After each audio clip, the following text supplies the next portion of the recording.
Welcome to this explainer. We've got a really exciting one for you today.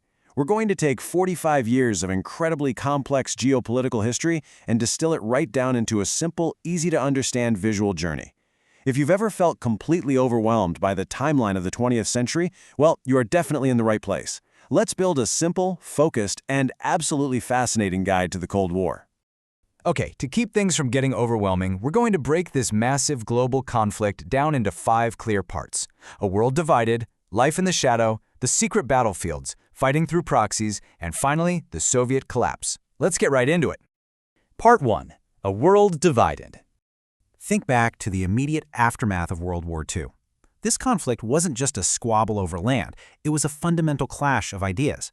On one side, you've got the USA, representing capitalism and democracy, systems built on free speech, democratic elections, and private business. And on the exact opposite side, you have the USSR, representing communism and dictatorship, where the government owned literally all the property and businesses, completely controlled by one-party rule. There was simply no middle ground between these two worldviews. Look at how fast things escalated on this timeline. It's honestly staggering. In 1945, at the Yalta and Potsdam Conferences, the Allies literally carved Germany and its capital, Berlin, into different zones. By 1947, the U.S. realized they needed to stop the spread of communism, so they launched the Truman Doctrine and the Marshall Plan, basically pouring billions into European recovery just to contain that Soviet threat.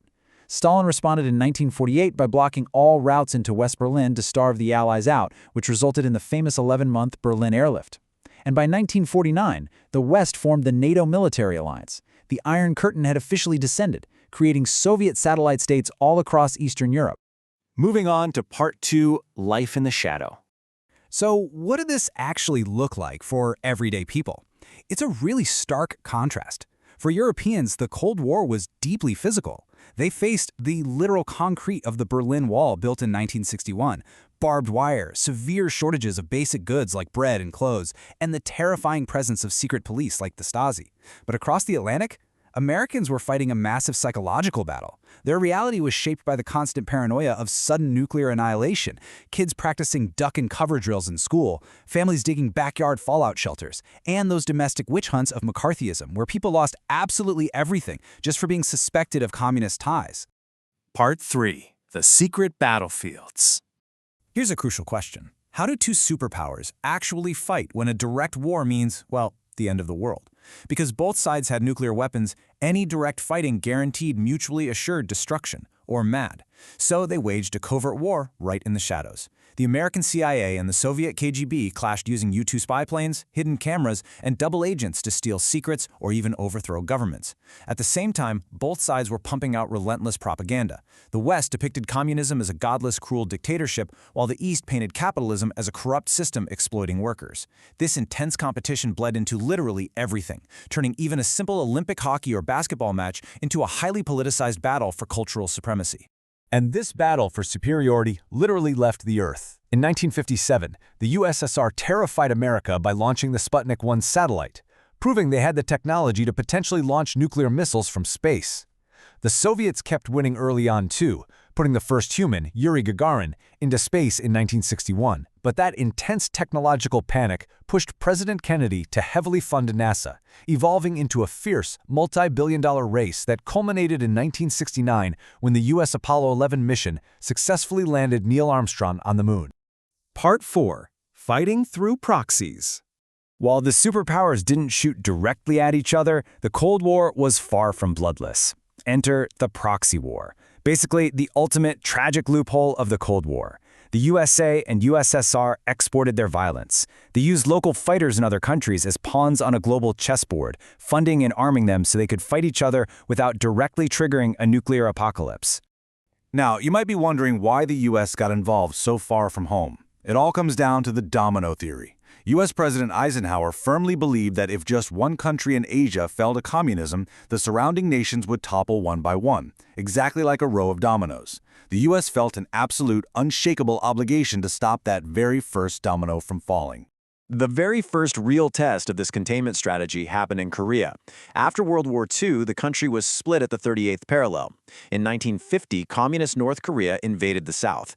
The U.S., terrified of that domino theory we just talked about, led a UN force into a brutal back-and-forth seesaw battle that eventually drew in hundreds of thousands of Chinese troops. It finally ended in 1953, right where it started, resulting in an armistice, a ceasefire, and creating the heavily armed demilitarized zone. And technically, because they never signed a peace treaty, North and South Korea are still at war today.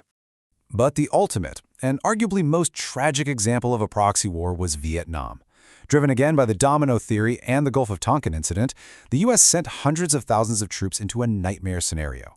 They were fighting unseen Viet Cong guerrillas in dense jungles, resorting to horrific chemical weapons like Agent Orange and napalm. Plus, as the first television war, unedited footage poured straight into American living rooms, sparking massive domestic protests. Ultimately, the U.S. withdrew, and by 1975, Vietnam was unified as a single communist country. The policy of containment there had failed. We really need to pause here for a second. Look at these numbers. This staggering death toll grounds the abstract, almost clinical idea of a proxy war in a stark, devastating reality. Over 58,000 American soldiers and an estimated 2 to 3 million Vietnamese civilians and fighters lost their lives. Which brings us to our final chapter, Part 5, the Soviet collapse. After the terrifyingly close call of the 1962 Cuban Missile Crisis, where the world was literally days away from total nuclear war over Soviet missiles placed just 90 miles from Florida, both sides knew they needed a new approach. This ushered in an era known as détente. Desperate for an exit strategy from Vietnam and facing severe economic ruin from the arms race, both the US and USSR sought a brief, much-needed cooldown. Détente gave the world some absolutely crucial safety valves. They set up the hotline, a direct phone link between Washington and Moscow to instantly communicate during a crisis. They signed SALT I, finally putting the brakes on the ballooning number of nuclear missiles, and the Helsinki Accords to recognize borders. And even though this peaceful period ended abruptly in 1979 when the Soviet Union invaded Afghanistan, these steps proved that de-escalation was actually possible. Fast forward to the 1980s, and the Soviet economy is in total freefall. The astronomical costs of the arms race had completely broken the system. Enter a new Soviet leader, Mikhail Gorbachev. He introduced two radical, system-altering reforms just trying to keep the country afloat. Glasnost allowed actual freedom of speech and critique for the first time, while Perestroika attempted to restructure the economy by allowing small elements of capitalism. But here's the thing. Giving people just a little taste of freedom accidentally opened the floodgates. Once the grip of total fear was loosened, change happened incredibly fast. In 1989, peaceful revolutions swept across Eastern Europe, culminating in the miraculous fall of the Berlin Wall.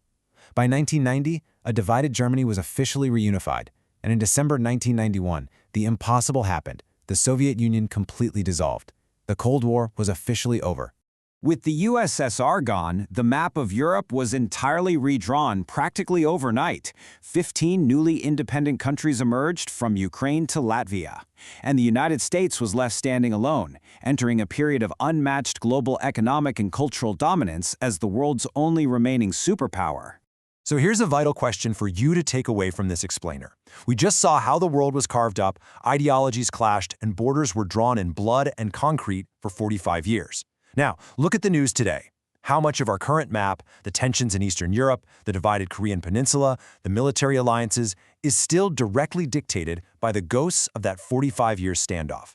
It's a fascinating thought to ponder, and it really shows us that to understand tomorrow's headlines, we have to look closely at yesterday's history. Thanks for learning with me.